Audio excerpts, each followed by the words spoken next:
Good morning, everyone, and welcome to Chapter 13, which deals with pricing, which we know is one of the four P's in the marketing mix, or one of the four P's. One of the four P's. Okay, so, oops, there we go. Okay, so in this chapter, we look at sort of the nature and importance of pricing in business. And then we look at this six-step process for setting prices, and this is kind of a model process, and we certainly don't think that businesses actually follow this six-step process all the time, but it's kind of in the background. So the first step in the process is recognizing the constraints and or the influence of constraints and objectives that affect the ability of the company to set prices. And then we estimate demand and revenues, because revenues or prices obviously factor into revenues and demand, as we know from economics. And then we factor in costs into the equation as well, because prices affect profits, and profits are a consequence of revenues minus costs, so we have to factor in costs as well. And then we do a bit of a break-even analysis, or we often do a break-even analysis just to understand our cost structure. And then we go about setting an approximate price level, and then we refine our approximate price level down to a specific or list or quoted price. And then we might make some adjustments to the price depending on a number of factors. And then finally, what we look at some of these legal constraints in setting prices. I mean, really, these legal constraints, I think they should have come up here. But anyways, there's a little section on the end about some of the laws that affect the pricing ability of companies. Okay, so let's move on. I'm going to skip all this stuff. Okay, so we know from economics that price is the money or other consideration given in a sales transaction, and it can be money, or it could be another product. And when we trade a product in a transaction, we're engaging in barter, or otherwise known as counter trade. I should write that down, counter trade. And then the book has some interesting oops, I'm just going to move this. Has some interesting comments about the different names that we have for prices. And I have to admit, it's kind of impressive. We have quite a few different names that we use for price, depending on which industry we're operating in. So if we're in the educational industry, the price that schools charge is known as tuition. In the rental business, buildings or equipment, the name that we use for price is called rent. If we're in the money lending business, then the name of the price is called interest. If we're in the insurance business, the name of the price that we used for the cost of an insurance product is the premium. Then we have sometimes we have fees, sometimes we have dues. On some highways we have tolls, like toll roads. In the legal field we have retainers. In some fields we have commissions. In the realm of employees we have wages and salaries.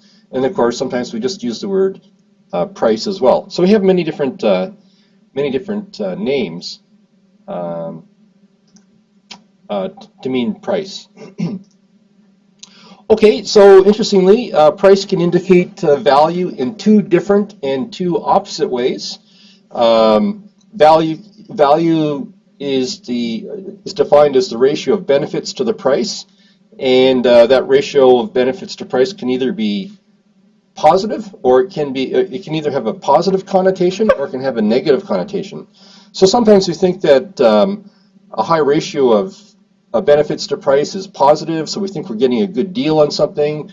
Lots of quantity for the same price, and then sometimes the ratio of the benefits to price, even if it's a high ratio, it comes across as negative, because the relatively low price becomes an indicator of product quality. And so yes, you can buy yes, you can buy you can buy 3 boxes of cereal for the price of 1, but drawback is, of course, there's very low nutrition in this kind of cereal.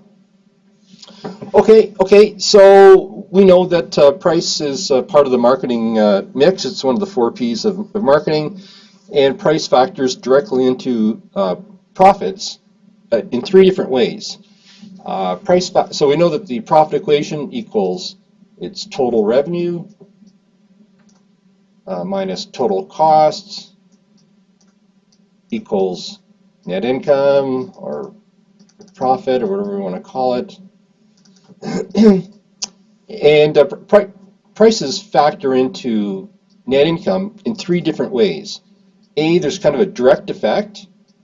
So total revenue equals price times quantity. So if we're able to increase our price without affecting quantity, then we're going to increase our revenues, and that'll filter through to the bottom line. Then there's an indirect effect. This is direct. There's an indirect. Then there's an indirect effect. And we know that from economics that with the law of demand, there's an inverse relationship between price and quantity. Demand curve. So as our price goes up, our quantity demanded goes down. So that can indirectly affect our total revenue. If prices go up and total revenue goes down, then that's going to filter through to the bottom line, depending on what the price elasticity of demand is. And we'll come back to that in a bit, but most of us are familiar with that from microeconomics. Okay, and then there's a third way that prices can affect profitability, and it's another indirect effect. So if we have this inverse relationship between price and quantity demanded, as prices go up, quantity goes down. If our costs, we have the same fixed costs, and we'll come back to this in a bit, but we have the same fixed costs as before. So if prices go up, quantity goes down, total revenue goes down, but our fixed costs stay the same, then we have to allocate the same fixed costs over fewer units, and so our cost per unit increases. So there's that third indirect effect on profitability due to prices. Okay, so almost the rest of the chapter is walking through these 6 steps in this price setting process, and so we're going to walk through these 6 steps next, and then that's the rest of the chapter. And then at the very end, there's a little bit about the legal constraints on pricing as well. Okay, so the first step is identifying non-legal constraints and identifying objectives of the business in setting price, and then we estimate demand and revenue. So in our calculation of profits, we also have to factor in costs. We have to factor in cost, the relationships between cost, volume, and profit. And for those of you that have taken micro, and for those of you that have taken business math, you're familiar with the break-even analysis. So we'll look at an example of that. Okay, and then we set an approximate price level, and then we set a specific price level, or a quoted price, or a list price, or a specific price, and then finally we might make some additional adjustments to our list price before the buyer buys. And then finally we have these legal constraints as well. Anyway, so we're just going to walk through these next 6 steps sequentially. Okay, so the first step in the pricing process is identifying our constraints, and constraints on the price that we set. And so we're going to look at a list of 7 different constraints here. So the first pricing constraint relates to the demand for our product. And this comes back to what we just mentioned. We know that from economics, from microeconomics, we have what's known as the law of demand. Oops, oh, I'm running off the screen there. Sorry, it's called the law of demand. I just looked at my other screen. And the law of demand says there's an inverse relationship between price and quantity demanded. So here's our demand curve. So as prices increase, our quantity demanded declines. And therefore our demand curve slopes downwards to the right. Okay, so demand for our product affects the price that we can charge. And then another sort of related factor is the product class. So if we're dealing with luxury goods versus ordinary type goods, we know that luxury goods are priced higher than ordinary goods. And we see this all the time. You're going shopping for bread, you go to the bread rack, and you've got ordinary kind of bread, and then you've got all the specialty kinds of breads. You know, you got the whole wheat bread, you got the flax bread, you got the artisan bread, la-di-da-di-da. And of course, the fancy breads cost more than the ordinary stuff. Same thing for cheese, same thing for beer, same thing for vehicles, luxury vehicles versus ordinary vehicles. We have pricing differences just because of the product class. Okay, so the second of these 7 constraints, pricing constraints, is where the product is in the product life cycle, because typically prices are higher in the introductory phase of the product life cycle than later on, because during the introductory stage there are fewer competitors, and so whoever's selling the product, they can get away with charging more. And then once competitors come into the industry, they help drive the price down. Okay, then the third of these 7 factors, of these constraint factors, is whether the vendor sells simply a single product or whether the vendor has an entire product line. And the vendor has more pricing flexibility when it sells only a single product than if it has a whole product line, because if it has a whole product line, it doesn't have, or if it has a whole product line, it does have to take into account the effect on the sales of the other products in the same product line from changing the price of one. So a good example, and this is from the book, is it's like corn chip or potato chip companies. They often have many different flavors. They get regular, barbecue, salt and vinegar, salt and pepper, whatever, ketchup, all these kind of stuff. So the price they charge for ordinary, that could affect the demand for salt and vinegar or rippled or barbecue or whatever. They drop the price of the ordinary. Well, people buy more of this and less of that and less of that and less of that. Or they jack the price of this one up and the demand for these other guys go up. But if you only have a single product, well, you don't have to worry about the effect of cannibalization on your the other products in your line. Okay, then the fourth constraint on pricing obviously relates to cost, because we know that in the long term, a business has to be profitable to survive. And so, and in the short term, businesses at least like to break even. They don't like to sustain losses. So in the long run, the cost of production sort of serves as a floor price to pricing. Okay. So I make a pretty good mess on these slides, don't I? I should try to not do that. Okay, so let me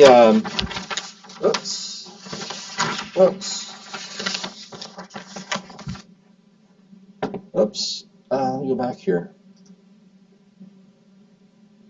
Oh, okay. The point's not on the slide here, but there's another. Oh no, there it is. Sorry, it's all right.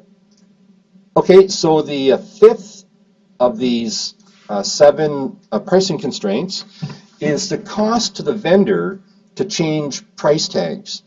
So if a vendor only has a few clients or a few buyers, then changing prices is no big deal.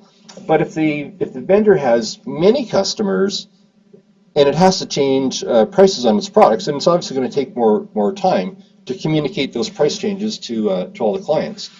And likewise, if the vendor sells products in a traditional so-called bricks and mortar store, it's a physical store where you walk in and you buy the stuff, and they have price tags on the products, then if the vendor wants to change the price, it has to go around and change the tag on all these products or on all the shelves or something. But if the vendor sells its product online, then they can change the price in their computer database, and they can change the prices for all the customers all at the same time. And it's a whole lot easier to change prices electronically than when you have physical price tags. So the vendor needs to take into account the cost of changing prices when it's setting prices, because if it's easy to change prices, it's low cost to change prices, then the vendor's going to have more pricing flexibility. But if there's a high cost to get your staff to go around and change price tags on all the thousands of goods you have in your store, then the vendor's going to think about that when it sets its initial price, so that it doesn't have to change prices as much later on. Okay, then another, I should have changed the order of the slide. Anyways, I'll fix that later. So the sixth of these 7 constraints on a company's ability to set prices is what competitors charge. Because we want our product to be competitive in the market, and we don't want to charge too much more than our competitors, otherwise we won't get the sale, and they will. So I've got an example of a company doing exactly this. It's a chocolate bar company from Canada from a couple of years ago. It's a chocolate bar that has a high amount of caffeine in it. And so they see their chocolate bar competing against other high caffeinated products out there. So Red Bull, the little cans of high energy drinks, it's high caffeinated drinks. So Red Bull set their price at $3.49 a can, and ordinary chocolate bars are about, Red Bull's about $3.50 a can, ordinary chocolate bars are $1.50 per bar, and so this chocolate bar company is called Awake Chocolate. They deliberately set their chocolate bar price halfway between the price of a can of Red Bull and an ordinary chocolate bar. So they sell theirs for $2.50 a piece.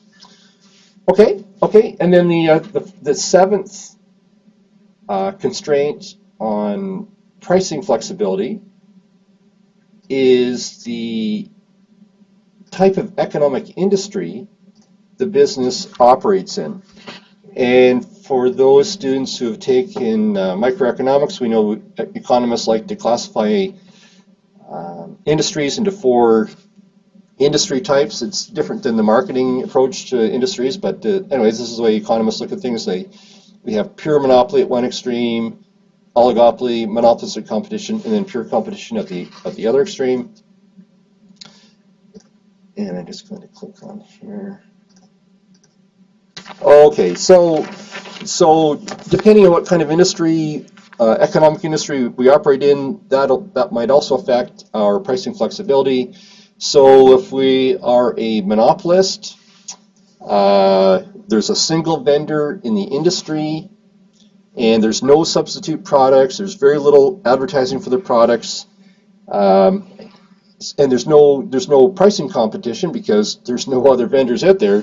So monopolists, generally speaking, have more latitude in setting their prices than in these other industries. And of course, we'll come back to this later, but obviously we have regulators in certain industries, but generally speaking, monopolists have more pricing flexibility than these other industries.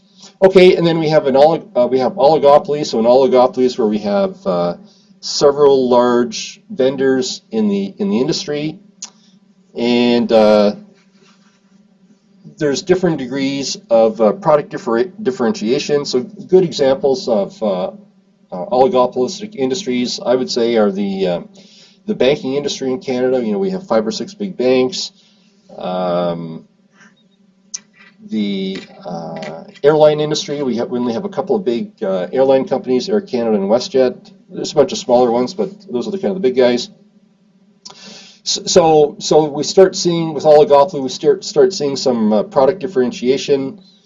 We have advertising, but often they don't try to compete on the basis of price. And sometimes we have a price leader who kind of sets the price for the whole industry, and then all the others kind of follow suit. And I think we kind of see that in the airline industry, in the banking industry. They kind of like to just keep prices close to one another, and usually there's a leader, whoever's the biggest kid in the block. Okay, then we have monopolistic competition. So in monopolistic competition, we have many sellers of similar type products, and the sellers try to differentiate or distinguish their products in the minds of consumers, and they do that in part with lots of advertising. And they compete on both price factors and non-price factors. And because there's more competition, the vendors are going to have less latitude in setting their price than when you have less competition. So good examples of monopolistic competition are the restaurant industry. We have many different restaurants that sell sort of substitute products. For lunch you can have sandwiches, you can have pizza, you can have hamburgers, you can go home for lunch, you can go to the cafeteria. There tends to be many competitors in the restaurant industry, and they tend to keep their prices, competitive with one another. And then finally, we have pure competition. So in pure competition, we have many competitors. They sell a homogeneous product, and there's very little advertising in this industry. Examples of this kind of industry are commodity industries. So agricultural products are often commodities. In the metal industry, iron ore and copper and silver and gold, those are oil and gas. They're commodities that are set on the in the world markets. And so with perfect competition, producers have no control over the prices because the prices are effectively set by the market. Okay, so depending on which economic industry we're in might influence how much flexibility the vendor has in setting prices. Okay, so the other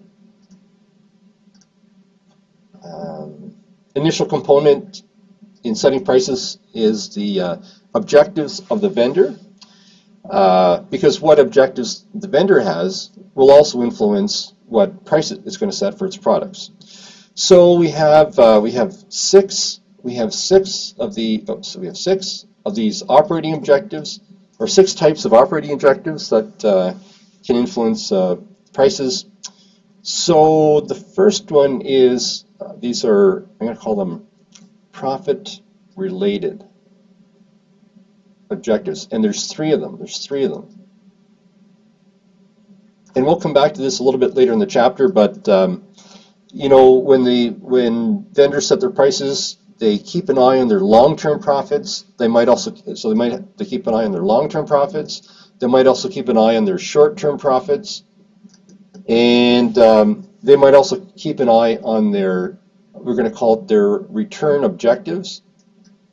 So companies are concerned with their return on investment, or some industries are more interested in return on assets.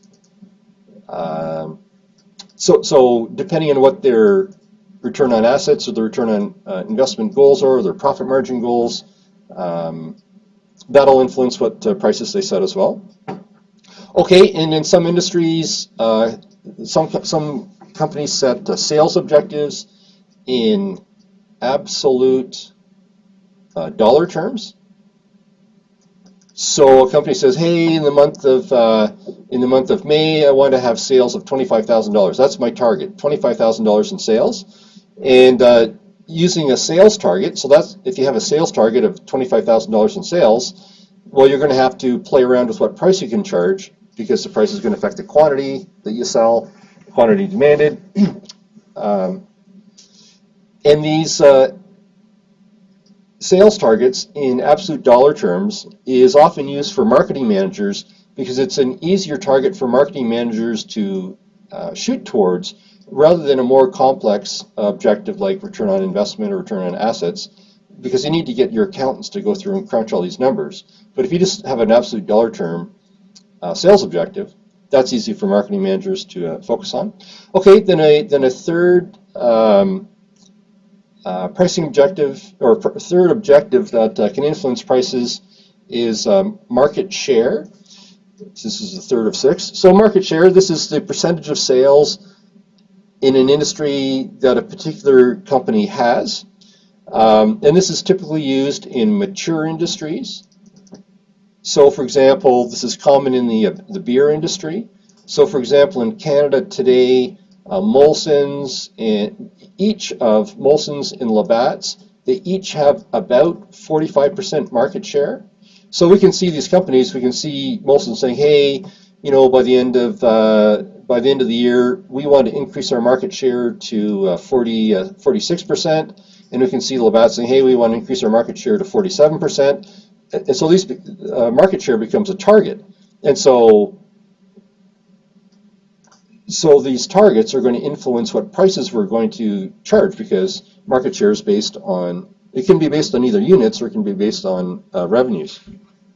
So I have some other examples of companies with, or industries with particular market shares. I'm going to clear that. So for example, in the soft drink industry, as we would guess, Coke and Pepsi are big companies in the soft drink industry worldwide. And so this is from 2015. At the end of 2015, Coke had a market share of about 49%. So, you know, we can probably imagine that Coke's goal is to have a market share of 50%, and Pepsi had a world market share of about 21%, and you know, so their goal is probably, you know, 25% or 23% or something. Okay, and then another industry where we can find their market share quite easily is the automotive industry. So these are international sales. It's based on 2014. So Toyota has about 12% of the market share in the world for vehicles, Volkswagen about 11%, GM about 8%, Ford about 8%, Honda 6%, and so on. So we can see that these companies, they probably have market share goals. I mean, Toyota's probably aiming for 12, Volkswagen's also aiming for 12, General Motors is probably aiming for 9 or 10, likewise Ford, and so on. So depending on what our market share goal is, that will influence our prices as well, because if we price too high, we're going to lose sales to the competitors. Okay.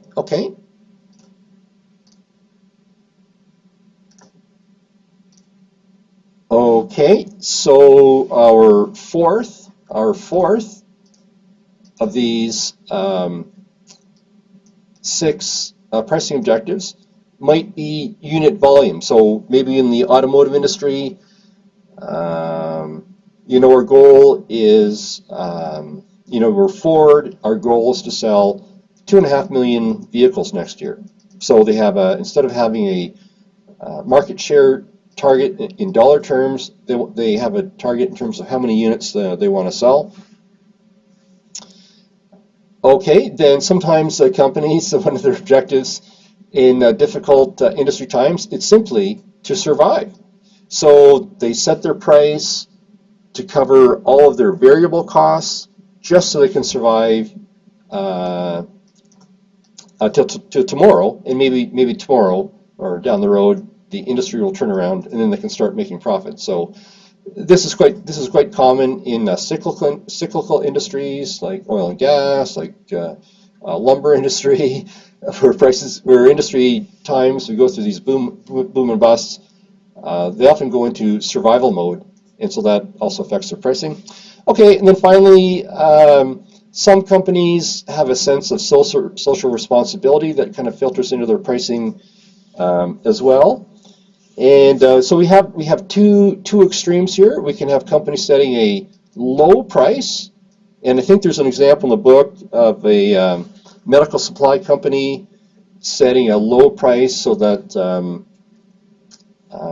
consumers can afford their product. But sometimes we see the exact opposite. Sometimes companies set a high price out of social responsibility, and this is not uncommon at all.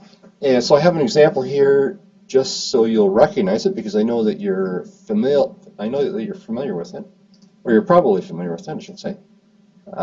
So in lots of products we consume in the food industry, they come from developing countries around the world. Chocolate and bananas and coffee and that kind of stuff. So there's been a social movement in recent decades about consumers in the developed world paying fair prices for these commodity type products. And so there's an organization known as Fair Trade, and they deal with chocolate, coffee, cotton, flowers, fruit, gold. Anyways, they deal with a bunch of products, and so they try to set prices that are just, that are fair from the perspective of the vendors. So the consumers pay higher prices, but the suppliers of these commodities get preferential prices. So fair trade, so for coffee, for example, for fair trade certified coffee, the minimum price that they pay their coffee growers is $1.40 a pound if it's certified washed Arabica coffee, and if it's natural Arabica coffee, it's $1.35 a pound, and if it's washed Robusta coffee, it's $1.05 a pound US, and natural Robusta. Anyways, I'm not a coffee connoisseur, so I couldn't tell you the difference between these different types of coffee. But here's an example of a organization paying high prices to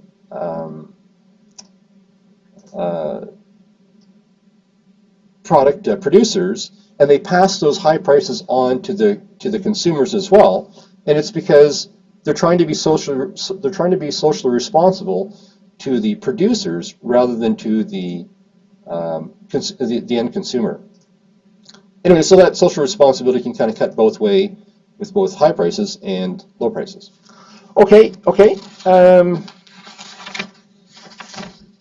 Okay, so that's it for the first step in our 6-step process, identifying pricing constraints and objectives.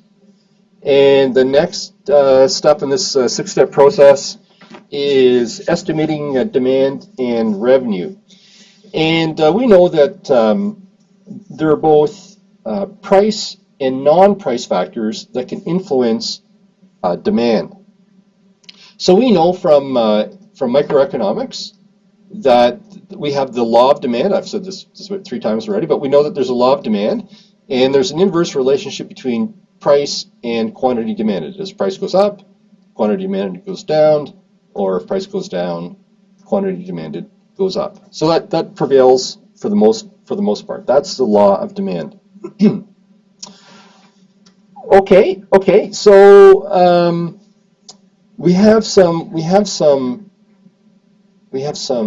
non-price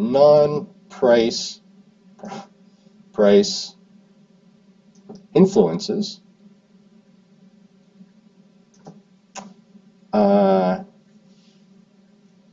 on revenues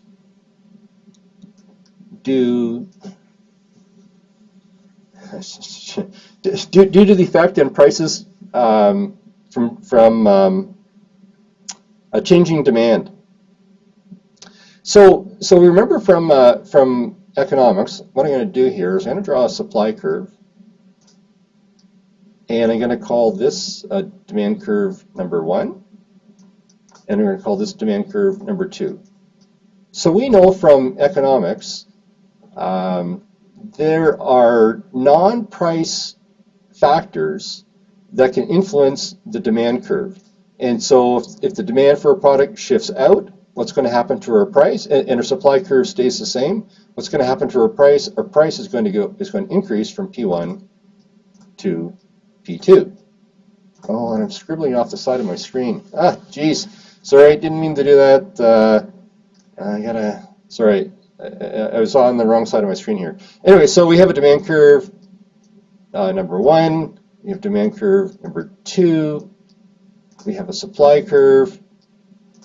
And if the demand for our product increases, so demand shifts to the right, here's our price, here's our quantity, our price increases from P1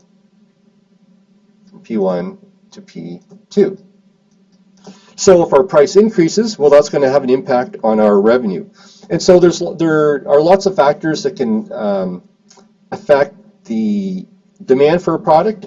So for example, we can have changes in consumer tastes. And the changes in consumer taste can be affected by the demographics, our culture, or by technology. So an example, I think this is examples from the book. Traditionally people read paper newspapers, and then along comes the internet, and now newspapers are available online. So we've had this change in technology, and more people read newspapers online. So the demand for online newspapers shifts out, and of course the demand for paper-based newspapers shifts left. And of course that's going to influence the price that we charge for those products. Okay, then we also know that another influence on the horizontal location of the demand curve is the price and availability of substitute products, products. So if the price of one brand of coffee goes up, then maybe the demand curve for our brand of coffee also shifts out, because people substitute out of the competitor brand of coffee into our brand of coffee. Okay, and then we know that level of consumer income can also affect the location of the demand curve. So we know that for normal goods, as our income goes up, the demand curve for that product will also go up. So a good example of a normal good is foreign vacations. If you get an increase in pay, you might start taking vacations in Hawaii or Jamaica or Mexico, just because you have more money. So that applies to normal goods, and then of course we know that there are also inferior goods. So when our income goes up, our quantity or our demand, the demand curve shifts left. And so we have lots of examples of inferior goods. Classic example is Kraft Dinner.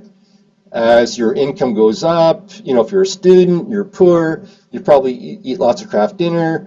But once you get a job and you start making money, well, you probably eat, so you have more income, but you probably eat less Kraft Dinner. Or a really good example is used vehicles. If you're a poor, starving student, you're probably driving a used vehicle. But if you get a high-paying job, you probably buy a new vehicle. So your demand for used vehicles shifts left. Okay. So we have some non-price influences on the location of the demand curve. That's also going to affect what price we charge at the end of the day. Okay.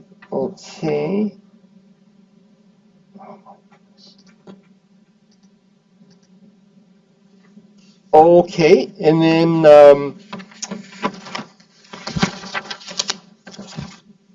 changes in revenue due to changes in prices can also be affected by the price elasticity of demand for a particular product. So for those students who have taken micro, this is probably going to be more familiar to than for students who haven't. But if our price elasticity of demand is greater than 1, then that means that so the price elasticity of demand, the definition is percentage change in quantity demanded divided by the percentage change in price. So if the price elasticity of demand is greater than 1, we say that we have elastic demand. Elastic demand. So a large change in price will result in a large change in quantity. And if our price elasticity of demand is less than 1, we say that it's price inelastic. So large changes in price do not affect the quantity demanded very much. And these different price elasticities apply to different kinds of products. So if for price elastic products, so price elasticity of demand is greater than 1, this applies to what we call staples. So you're shopping for cereal, and you notice that your price of your favorite cereal has gone up. If the price has gone up a lot, you're probably going to substitute out of that particular brand, and you're going to consume another brand of cereal. So a particular brand of cereal probably has a fairly high price elasticity demand. And then we have products that have inelastic demand, and these tend to be necessities. So for example, if the price of electricity goes up significantly, the quantity demanded of electricity that we consume is probably not going to change very much, because if you have electric heat, we need electricity for a stove, we need for a refrigerator, for our lights. We're probably not going to reduce our consumption of electricity very much. So the price elasticity of demand is less than 1. And likewise for luxury goods, if luxury goods serve as a status symbol, then sometimes price increases actually increase demand rather than decrease demand. Okay, so just a final comment about price elasticity of demand for all those microeconomists in the crowd. So we have this definition, percentage change in price, or percentage change in quantity demanded divided by percentage change in price. But remember for microeconomics that the formula that economists use for calculating percentage change is different than the formula that we ordinarily use. They use, in the denominators for these calculations, they use an average of the beginning and ending prices and quantities, not simply the beginning quantity, the way we do normally. So we just have to remember that when economists calculate this stuff, they're using slightly different math than we do in ordinary life when we refer to percentages. Okay, and then finally, so we know that, so we've already seen factors that can shift the demand curve right or left due to changes. So here's increasing demand for online newspapers due to the new technology of the internet. So our whole demand curve shifts to the right. And then we also know that we also have changes in quantity demanded due to changes in price. So changes in price lead to changes in quantity demanded. And so we know from microeconomics that means when we refer to quantity demanded, we mean movements along the demand curve. And when we talk about changes in demand, we mean shifts in the demand curve. The curve itself shifts horizontally, but changes in quantity demanded is due to changes in price. So, for example, if our original supply curve is here, here's supply curve 1, and the industry cranks up supply to supply here, then our prevailing price is going to drop, our quantity is going to increase. But the key here is that the price is going to drop due to changes in supply that affect the prevailing price, and it changes the quantity demanded. So here's the effect in our changes in our price level, and of course that change in price filters through to our income statement and our revenue, and ultimately to our profitability. Okay. Whoops. Oops, I went the wrong way, sorry. Okay, so we already went over this before, so here's just our basic accounting. Total revenue minus total cost equals total profit equals net income equals profit, whatever we want to call it. Okay, so in the formula for calculating total profits, revenues are only part of the picture. We also have to factor in costs. So the next little section looks at the influence of costs in the profit equation. Okay, so for those of you who have taken micro, and for those of you who have taken business math, this will be familiar to you. So we know that economists and accountants, more economists than accountants, but we often like to know what our break-even level of revenue is. We kind of like to know what's the minimum level of sales we have to make in a particular period of time to just cover all our costs, so that if we can increase our sales beyond that, we're actually contributing something to the bottom line. So how do we calculate what our break-even I like to say it as break-even revenue myself. How do we calculate our break-even revenue point? So to figure this out, we divide our costs into two different types. We have it backwards here. We have variable costs and we have fixed costs, and of course, variable costs plus fixed costs equals total costs. So we know from economics and from accounting some examples of variable costs. So variable costs are costs that vary directly with the quantity of product that we sell. So in accounting, these are direct materials, these are direct labor costs, and our fixed costs, for those of you who've had me in business math, you know that I like to call this overhead. And so we have lots of examples of overhead. This is things like rent, utilities, marketing costs, property taxes, management costs. Managers tend to get paid a salary, and so those costs are fixed from period to period. Anyway, so we divide our costs into two types, variable and fixed, and then we use that distinction in calculating the break-even revenue point and the break-even number of units. So we're going to walk through this next. And of course, for those students who have had me in business math, you know that there's different ways of doing this. So we're going to look at two different ways of doing it. Kind of the book way, and then we'll do it Alex's way. Alex has got a better way than the book, but what the heck. Okay, so businesses often like to understand where their break-even revenue point is. So, I'm not a big fan of some of these textbooks. When it says the break-even revenue point, we should distinguish between the break-even revenue point and the break-even quantity point. I mean, they correspond to one another, but I like to distinguish. Am I talking about revenues or am I talking about quantities? Anyways. Okay, so the break-even revenue point is the level of revenues where total revenues equals total costs equals zero profit, zero net income. And so we can do this several ways, and we're going to do it. I guess we're going to do it three different ways. One is we're going to do it two math ways, and then we're going to do a little graph to kind of show the same thing as well.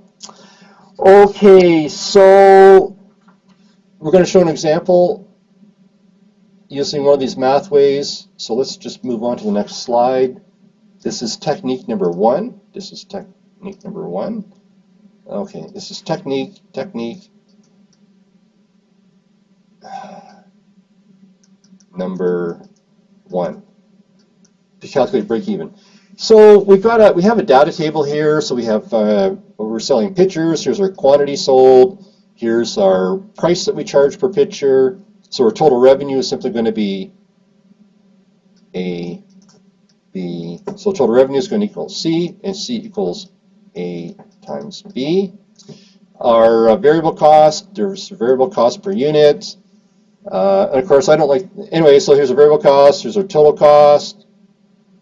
Oh, these are total variable costs, okay. And then we have our fixed costs, and then we figure out our total profit. So So here's for those of you who've had me in business math, this is all going to be familiar with you. So here's how Alex does this kind of stuff. Here's our revenue, here's our variable costs, here's our, I think we used to call it contribution margin. Then we have our overhead, and then we have net income at the end of the day. So I do these things on a per unit basis, so it's dollars per unit. Then we have number of units, and then we have total. So what do we know? We know that the price per unit is $100. So let me just shift colors here. Price per unit is $100. We know that our variable costs per unit are $30. $30. So I'm going to go back to blue. So what do we know? We know that our contribution margin, is $70 per unit. Okay, so what do we know? We also know that our overhead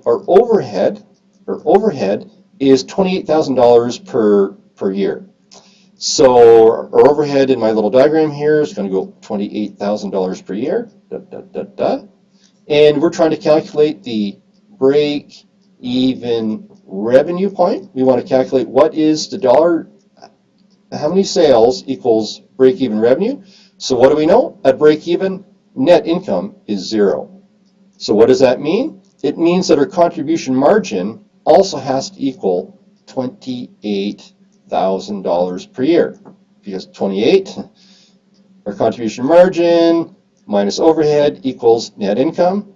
So if our overhead is $28,000 per year, our contribution margin also has to equal $28,000 per year. Okay, so we're trying to calculate our break-even revenue level. So what do we know? We need to figure out how many units we need to sell to get a contribution margin of $28,000. And if you do some math here, we're going to come up with 400. We're going to come up with 400 units. So 400 units, so $70 with a contribution margin of $70 per unit times 400 units, that equals $28,000. That 400 units, that carries through above. And lo and behold, our total break-even revenue has to equal $40,000. And of course, our total variable cost is going to be the same thing. This is going to be $30 per unit times 400 units. That's going to equal $12,000. And 40 minus 12 equals 28. So $40,000, that is our break-even revenue level at this point. So if we look at a little table here, at 400 units, our net income is 0. That's the break-even revenue level. So what we've also done in this process, we've also calculated the break-even quantity, and we figured that out to be 400 units. So there's another approach. There's another way of doing this, and this other way is the way Alex does things. I don't do things this way, but anyways, I'm going to show you my way, just because my way's a lot easier. Anyways, so here's Alex's formula. So break-even revenue equals fixed costs divided by, let's call it contribution margin, gross margin, whatever you want to call it, contribution margin percentage. So what do we know? We know that our fixed costs are $28,000 per year. It's fixed costs at all these different levels of sales. $28,000 per year. And so we need to know our contribution margin percentage. So what is that? Well, revenues are, it's wrong color, sorry. Revenues are, our price is $100 per unit. So that equals 100%. Our variable costs are $30 per unit, and that equals 30%. So our contribution margin per unit has to be 70%. So in our formula up here, we have $28,000 as our numerator, and our denominator is 70%. So I'm going to put that in decimal form, so 0.7. Crunch the math. What do we get? There's our break-even revenue of $40,000. Same thing we got through this laborious textbook approach. Anyways, so it's just another quick way of calculating break-even revenues. And if you want to know your break-even quantity, well, your break-even quantity is simply break-even revenue divided by price. So 40,000 divided by price is 100.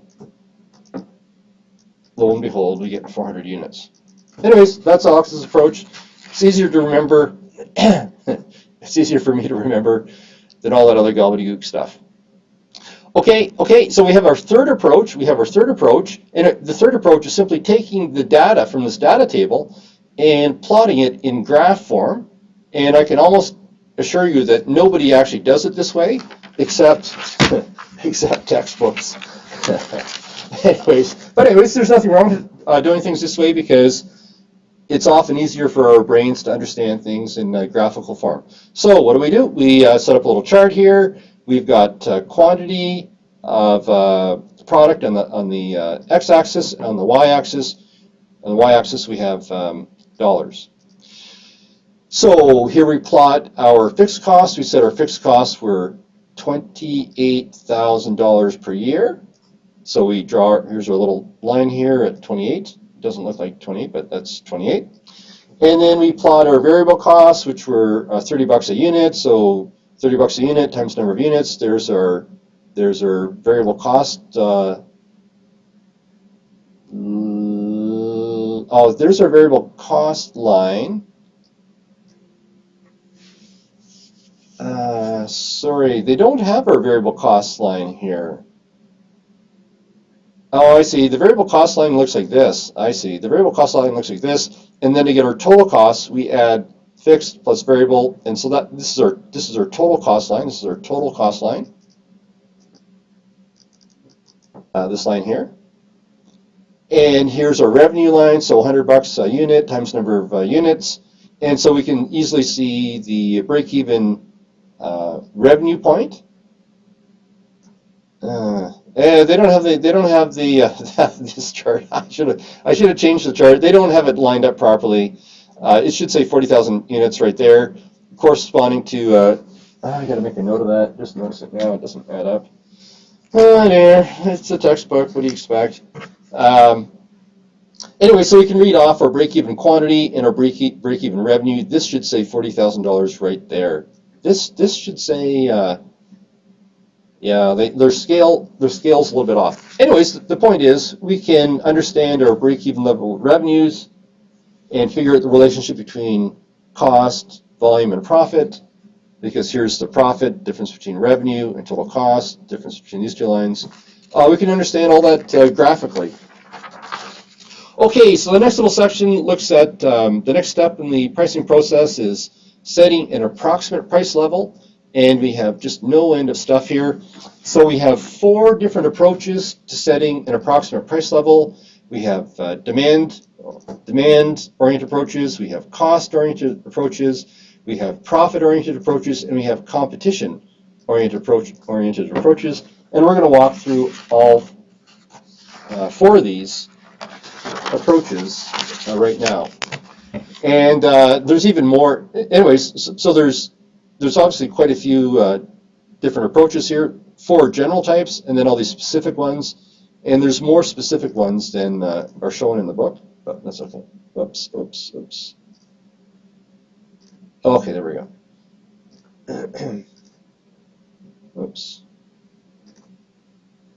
Okay, so we have these 4 general approaches to setting an approximate price. And the first of these approaches that we're going to look at are the demand-oriented approaches, and we have 10 of them. There's a couple more here. I'm going to add in dynamic pricing.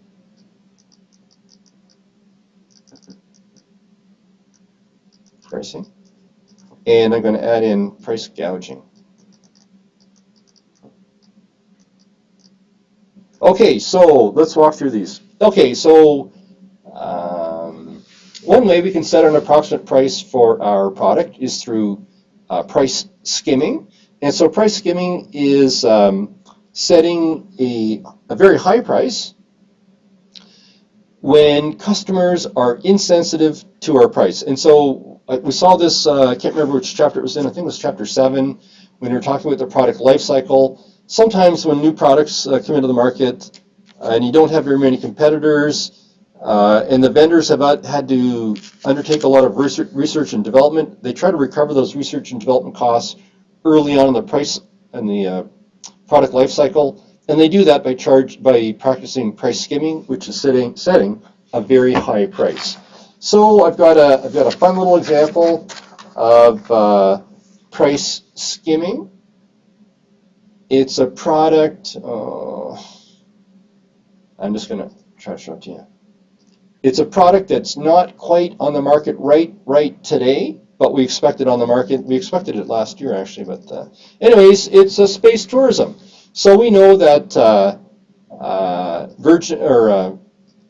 Virgin Galactic, which is the Richard Branson firm that's developing these rocket ships, jet rockets to go into outer space for space tourism purposes. The price of one of these flights is $250,000 American. So this is an example of price skimming. They're setting, and of course all these movie stars and famous musicians that have lots of money to burn are signing up for these space tourism flights. Anyways, so that's an example of price skimming. I said, oh, I shouldn't have done that. Anyways, I shouldn't have done that. Okay, so we have price skimming. Sometimes we also have penetration pricing. So penetration pricing is a vendor setting a low price when they bring their product onto the market, and what they're trying to do is they're trying to gain market share.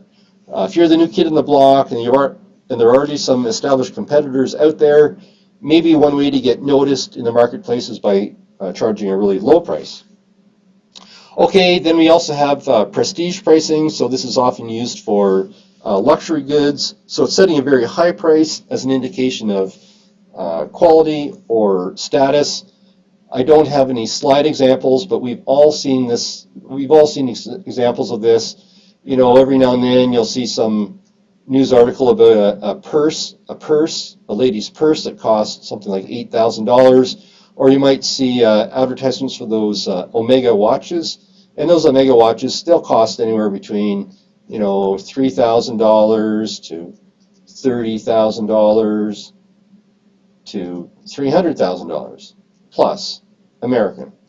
So if you're spending $300,000 on a watch, you can be pretty sure that Omega watches are using prestige pricing. Okay, then we have a price lining. So this is where the vendor has a product line. So it has a whole set of competing products. So it's like the potato chip company that's got 15 different flavors of potato chips. And with price lining, they set a different price for these different products to help distinguish the products from each other. So maybe this is using organic potatoes, and this is using ordinary potatoes, and so they'll have a premium price, even though the potatoes don't cost any different. But they set a different price for the different products in their whole product line to help distinguish the products. And we see this all the time. You know, when you go to the car wash, yeah, you go to the car wash here in Slave Lake, and I think there's like 4 buttons. There's like ordinary wash, there's ordinary wash with wax, there's ordinary wash with wax and blow dry, and there's ordinary wash or super duper wash. But this is an example of price lining. We have, it's like potato chips. We have all these different flavors of car washes at slightly different prices. We see the same thing at gas stations. You know, we've got low octane fuel, we've got middle octane fuel, we've got high octane fuel, and there's a 5-cent difference per liter for each one. That's an example of price lining. Basically, it's the same product with some minor differences in octane and different prices. Okay, then we have odd-even pricing. So we're familiar with this. When we go shopping, we often see that some prices end in odd numbers. So the price ends in 0.559, ends in 9 or 0.99 or 47 or something. They end in odd numbers. Why? It's because psychologically, our brains aren't very smart sometimes, but our brain somehow thinks that because it's not a round number, that there's a big difference between 459 and 460. We just somehow think we're getting a better deal, even though it's only a penny, and of course we don't even count pennies anymore. Anyways, there's a perceptual difference. There's a perception that there's a significant difference in 1 penny than rounding up. And anyways, it's interesting. Okay, so then we have target pricing. So sometimes companies kind of estimate what price customers are willing to pay, and then they kind of work backwards from the customer price back to the price that the company will charge the wholesalers and the retailers. So they kind of go backwards from the customer price back to prices further up the distribution chain. Okay, then we have bundle pricing. So this is where the vendor puts together a small package of products, and then they charge a single price for the whole thing. And so we kind of think that we're getting a deal because we have lots of things. So some good examples of this are McDonald's. They have kids. They have those, I don't know what they're called, McHappy Meals for kids. So it's like a hamburger, little fries, and a chocolate shake. That's the package or whatever it is. Anyways, that's an example of bundle pricing. And then sometimes we see the same thing in the vacation industry. You want to go on a vacation, so you find a travel company, and they come up with the hotel, the flight, and the car rental all in one package, and then you just pay for the whole thing all at once. Okay, then there's another flavor of pricing based on a demand called yield management. In yield management, it's a very interesting kind of pricing. It's a technique. It's a way of practicing so-called price discrimination. Price discrimination. So price discrimination means charging different customers different prices for the same product, and we see this all the time. Although we may not be aware that it's happening. So it often happens in industries where you have a large fixed capacity. So, for example, an airline, you've got an airplane that has 100 seats. So whether the plane is only half full or entirely full, the whole plane is going to take off. The fuel costs are basically the same. The cost of the pilot and the waitress is the same. So in order to help fill up these planes, the plane companies charge different prices for the same seat. So if you book your flight a week in advance, maybe you're paying $200 for the flight, and then if you book at the last minute and the plane still has some empty seats, maybe they charge only $125 for the exact same seat. You're sitting beside someone else, they paid $200 for theirs, you're paying $125 for yours. It's the same product, but different customers paying different prices. And so that practice, this yield management, trying to maximize the utilization of this fixed capacity, it's used in the airline industry, it's used in the hotel industry, it's used in the cruise ship industry, and believe it or not, it's used by Disney at its resorts. You might not be aware of this, but Disney is a big practicer of price discrimination. So I have an example here. So I'm not too familiar with Disney, but I know there's a Disneyland and a Disney World, and one of them's in Florida and one of them's in California, and I don't know which is which. So in Florida, okay, so Disney World must be in Florida. So what happens in Florida is if you want to go to Disney World, if you're a tourist, you pay X dollars. So, sorry, if you're an out-of-state tourist, you pay X dollars. And if you are an in-state tourist, you pay X minus Y dollars. If you're an in-state tourist, you pay less than the guys that come from out of the state. Why does Disney do this? It's because they're trying to fill up their capacity during slow times with local people. And local people, local people have probably already been to Disney before, to Disney World before, so they might go again if they get a good deal, but they're not going to pay the full price. And so Disney tries to fill up the capacity of its resorts by offering lower prices to state residents. And I think it's not just in Florida. I think they do it in California as well. Okay, so we have another flavor of pricing here. It's not on the chart, but it's an interesting one. Oops.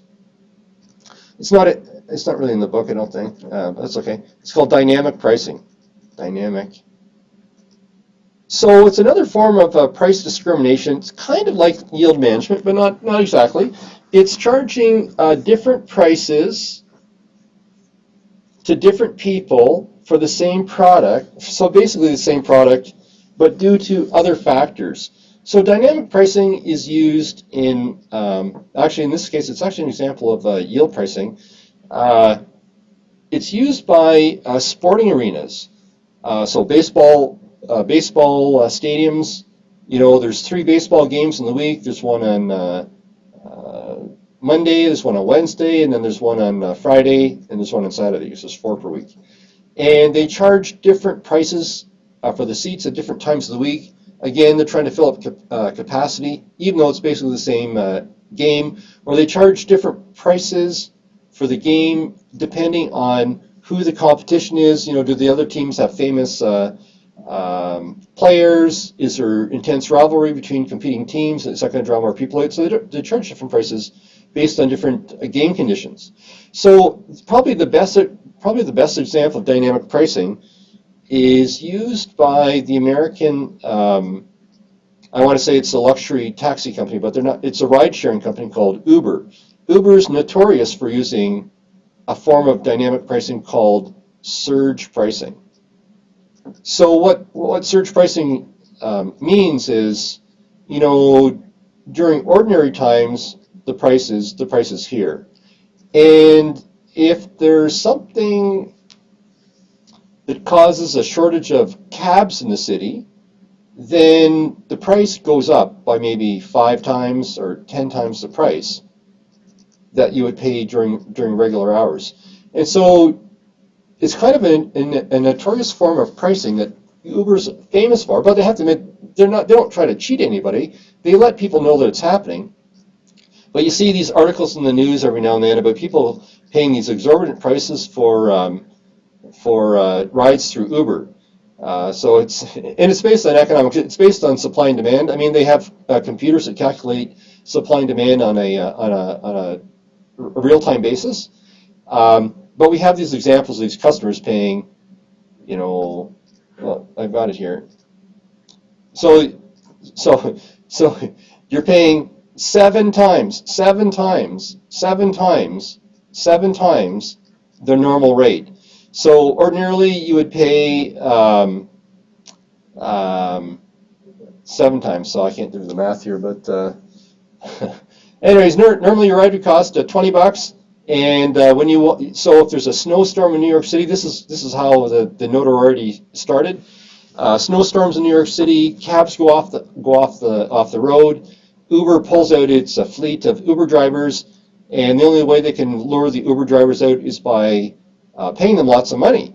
And so people end up paying, instead of paying $20 for a cab ride going down a couple blocks, they end up paying $175 minimum for the same cab ride. They're just going from this block down to this block. $20. It costs $20 in the morning, and because it snows and there's no snow tires over there in New York City, they pay $175 later that day. Same route. Anyways, surge pricing is a form of dynamic pricing. Okay, then the final kind of pricing that we're going to look at here is kind of demand-based. I can't remember if it's in the book or not, but it's called price gouging. Price gouging. which is interesting, gouging, because in some jurisdictions it's illegal, but sometimes it's not illegal. And so here's an example of price gouging. So you remember a couple of years ago there was big floods in Calgary in the springtime, and here's someone who took a photo of some gas station that was charging $20 for a bag of ice. $20 for a bag of ice. I mean, ordinarily it probably costs like $3. Anyways, this is an example of price gouging. And then some of the big hotels, Travelodge is a big hotel.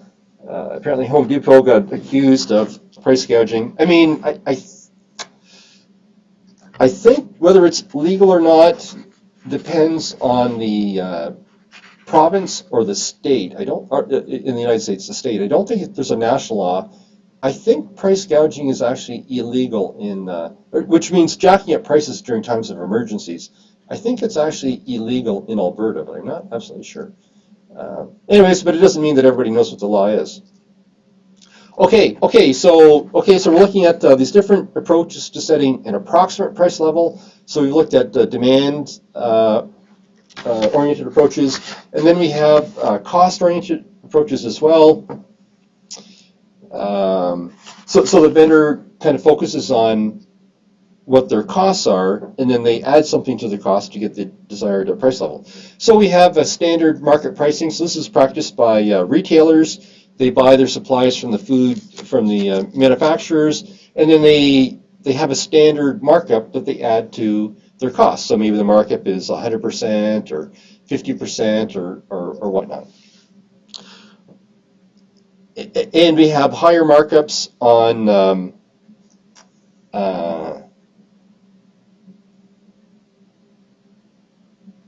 low volume products than high volume products. Okay, and then sometimes vendors practice cost plus pricing. So we often see this in professions, so lawyers, some construction companies, they know what their costs are going to be, and then they add whatever their desired profit margin is. And then there's also something known as experience curve pricing. So it's sometimes used in high-tech industries. You've got some new gadget in the marketplace, and when the gadget comes out, there's a very high price, but as the company becomes more and more efficient, then their costs drop, and as the costs drop due to efficiency improvements, then prices follow suit and fall in decline. So I think there's an example in the book in the electronic gadgets industry.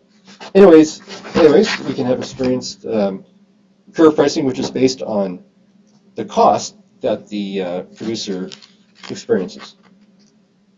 Okay, then we can have, and we sort of mentioned these earlier, we have profit-oriented approaches.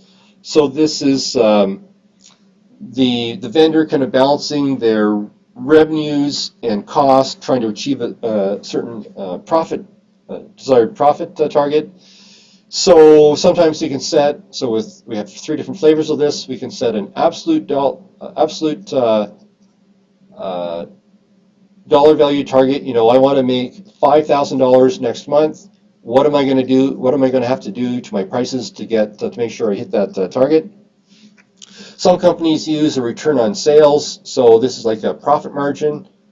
So we have revenues, total costs, net income. So we say our net income, we want this to be 5% of revenues. So that would be a return on sales kind of profit. So we adjust our prices to give us a profit margin in that way. Okay, and then we can have return on investment pricing. So we see this approach. You may recall from economics in industries that are monopolies. We have government regulators. So the government regulator might say, okay, you're in the natural gas, you're selling natural gas to consumers, and we're going to allow you a return. We're going to allow you a return on investment of 12%. And so the vendor has to kind of work backwards to figure out what its price has to be based on a return on investment level set by the regulator. So this is kind of common in regulated industries. Electricity, natural gas. Okay. So the next one is competition-based approaches to setting an approximate price level. Okay, so sometimes depending on the industry, sometimes the price we charge is based on what's customary in the industry. So this is common when products are sold through vending machines. So, you got a vending machine, the bottle of water or the can of Coke, it costs whatever, buck 50, whatever. The machine can only handle so many different coin configurations. So you just charge what you charged last week or what the other guys charged because it's just customary, and that's the way the machines are sort of programmed. Okay, and then sometimes we look to see what our competitors charge, and we sometimes set our price at the market price. Sometimes we set it above the market price, and sometimes we set it below the market price. So I think there's some examples here, from the book. So in the hotel industry, some companies try to show that they're a luxury or a prestigious brand of hotels. So the ordinary hotel room is $125 a night, so they charge $175. Not because their costs are different, just because they're trying to reach a more prestigious market. And they're trying to communicate to the market that they're more prestigious than the competitors. And then we have some stores that set below market prices, so like the No Frills, a food store. The market price is here. They set their price down here because they're after different customer base. Okay, and then finally, sometimes companies set prices that they actually lose money on products. Why do they set prices so low that they actually lose money? Because they're trying to draw people into the store.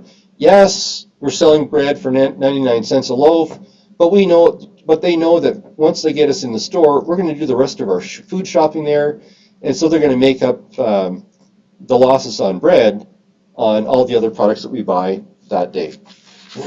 I think sometimes stores use toilet paper or soap as loss leaders just to get us in the door. So we spend the rest of our weekly food budget on the other products at higher prices.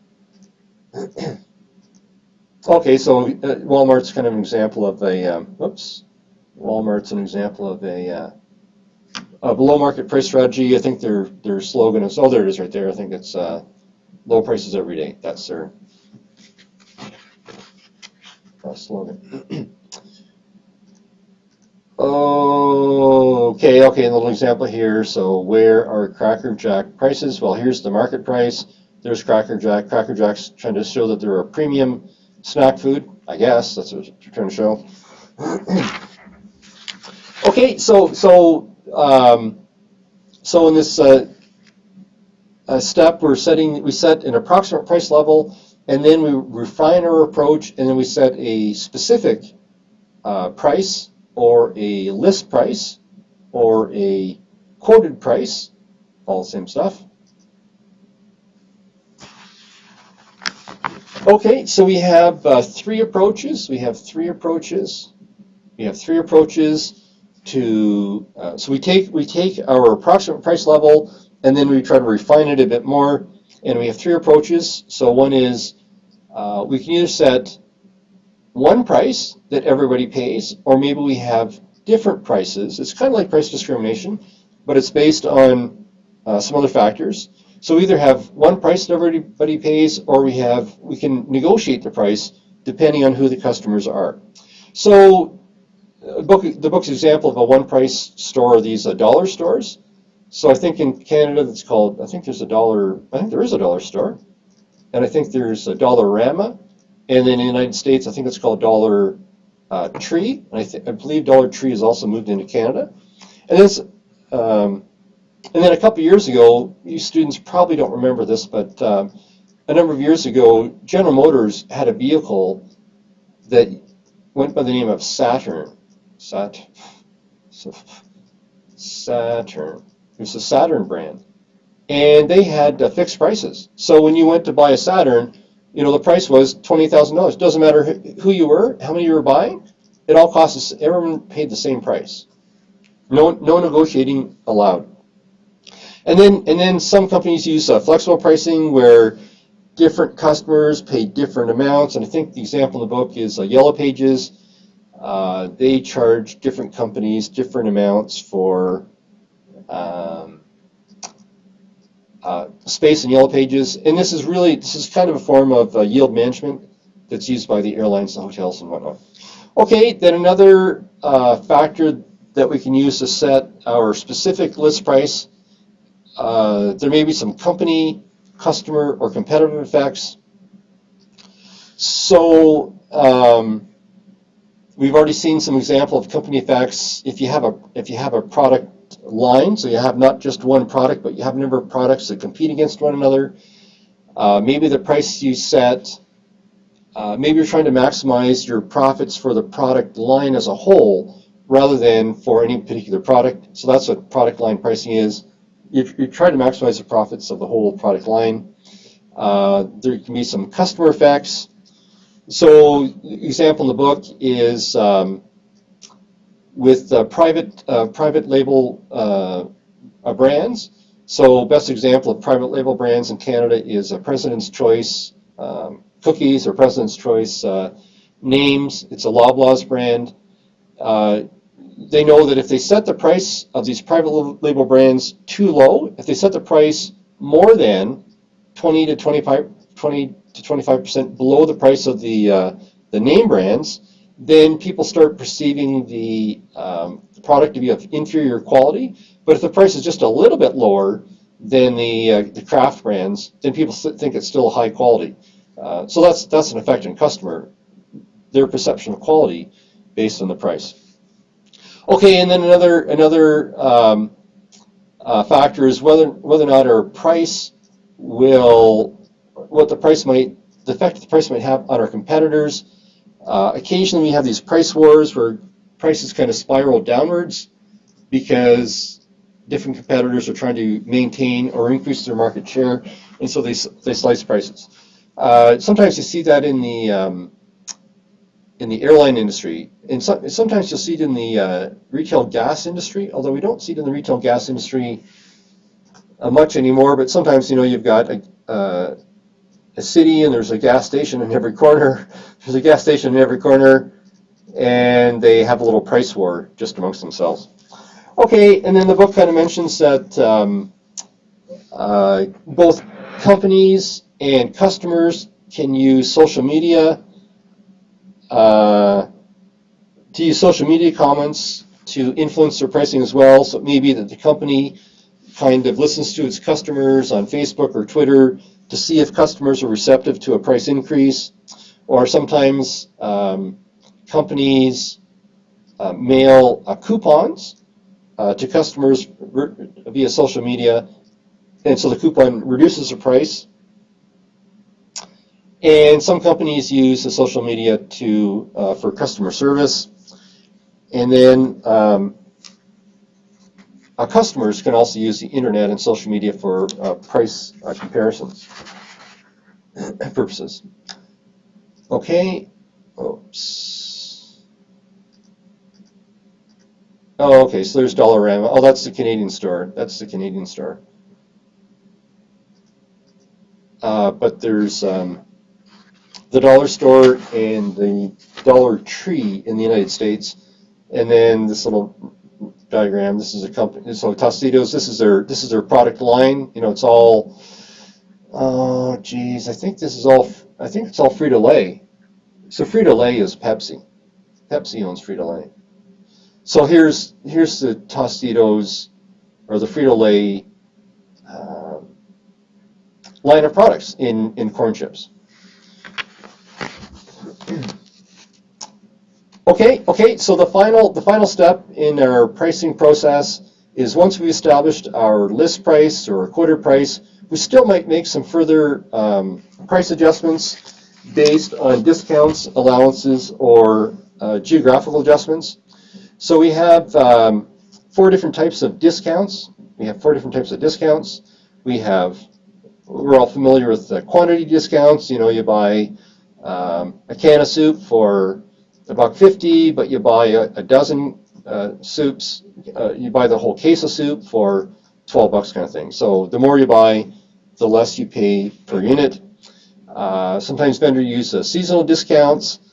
So this is where manufacturers want to encourage retailers and encourage distributors to buy their product before the season starts. It helps the manufacturers kind of even out their production cycles.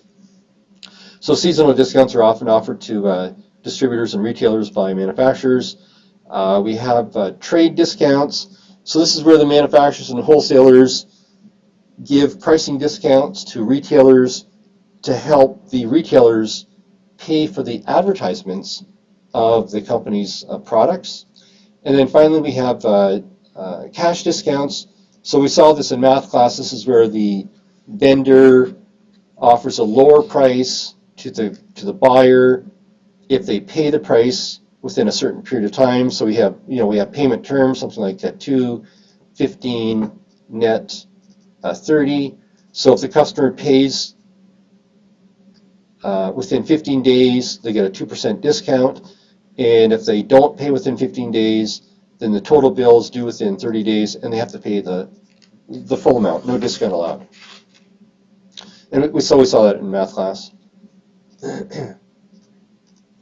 Okay, so here's lawnmowers. Lawnmower companies might use seasonal discounts to encourage retailers and distributors to buy the seasonal products early. Oops. Okay, so some other kind of final adjustments that vendors might make is based on allowances, and we have basically have a few different types of allowances here. So we're all familiar with we're probably all familiar with trade-in allowances. So it's often used in the vehicle industry, whether on the retail vehicle industry or in the industrial vehicle industry. So if you want to buy a vehicle from an automotive dealer and you have an existing vehicle, they'll say, hey, yeah, the price of this vehicle is $20,000, but we'll give you a $5,000 allowance, trade-in allowance on your existing beater. And likewise, in the industrial market, your company wants to go out and buy a new piece of heavy equipment, then likewise these trade-in allowances often apply as well. Okay, and then sometimes manufacturers and distributors offer promotional allowances. And again, the purpose of this is to help the retailer pay for the advertising costs of the manufacturer's product. And the way these promotional allowances work is the manufacturer gives free product, gives free quantity. So if you buy 2 pallets of toilet paper, we'll throw in an extra half pallet for free. And so the retailer can sell this extra volume for free, and then it uses that money to pay for advertising for all the toilet paper. Okay, and then the book mentions that some companies practice everyday low pricing. So instead of using promotional allowances, they just charge. They don't have sales. They just have a low price all the time. And probably the best example of that is Walmart.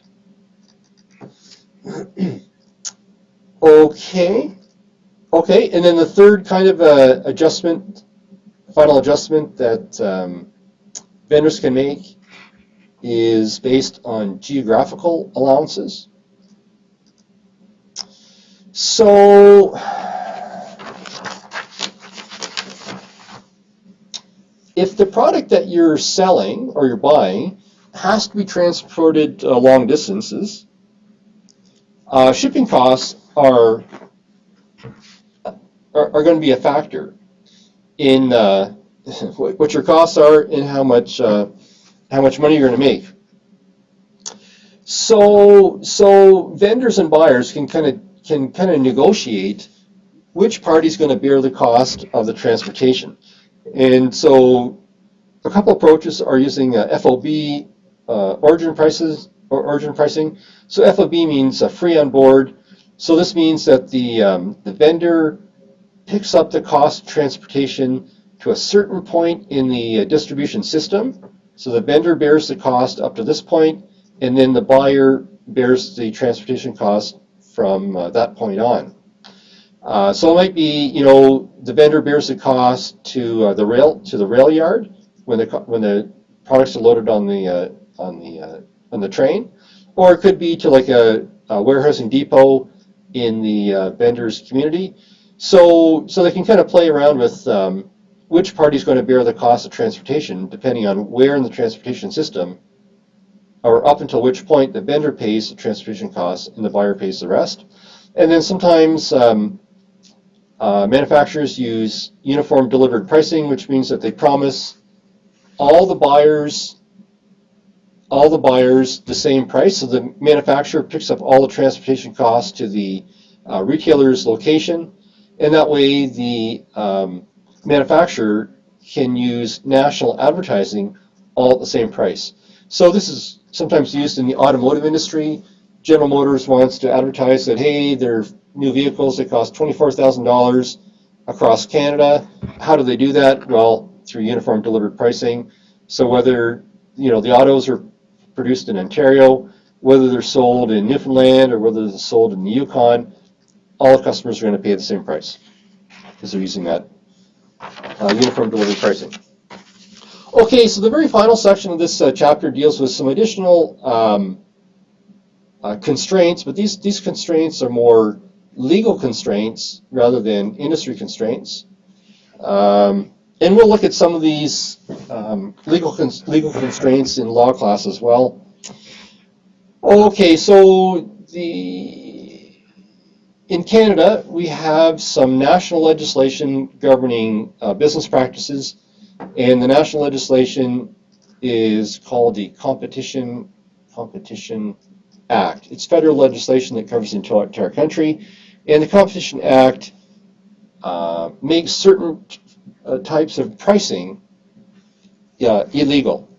So price fixing is illegal, and I have to admit off the top of my head, I don't know, some of this, it's illegal, some of it's illegal from a civil point of view, and some of it's illegal from a criminal point of view, and I don't know off the top of my head which are which, but anyways, price fixing. So price fixing is where competitors get together and they agree on what the price should be in the market, and price fixing is illegal. It's otherwise known as collusion, although sometimes collusion applies to quantities as well. So anyways, price fixing is illegal because it harms competitive pricing in the marketplace, and the Competition Act doesn't like to see that. Okay, then we have formal price discrimination. So, we kind of have legal forms of price discrimination and we have illegal forms. So, in certain situations, vendors are allowed to sell the same product at different prices to different customers, but in some cases they're not allowed to.